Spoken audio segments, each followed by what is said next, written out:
Prenons deux exemples. D'abord, celui des additifs alimentaires. On se retrouve sur un site et on veut trouver qui en sont les auteurs.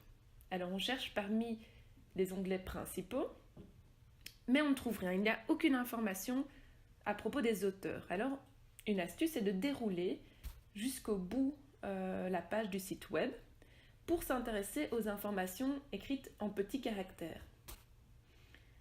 Alors on regarde et on clique sur Webmaster. Je peux lire que ce site est un site privé et que c'est le Webmaster qui collecte et qui compile des données depuis 2004. Donc on se rend compte ici que l'auteur n'est pas formé spécifiquement pour informer sur le sujet, néanmoins il a accumulé des données depuis pas mal d'années.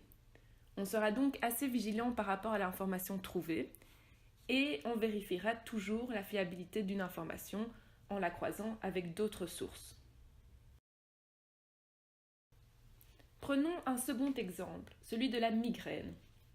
On tombe sur un site qui s'appelle planetsanté.ch. Sur ce site, on a un article qui traite de la migraine. On veut donc savoir qui en est l'auteur.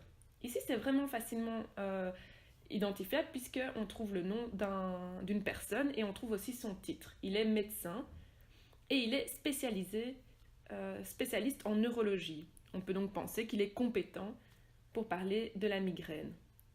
Voilà, cette démarche nous permet de conclure que sur ce site de planetsanté.ch, on trouve facilement l'auteur d'un message et on peut avoir des informations complémentaires à son sujet, par exemple en tapant son nom dans un moteur de recherche.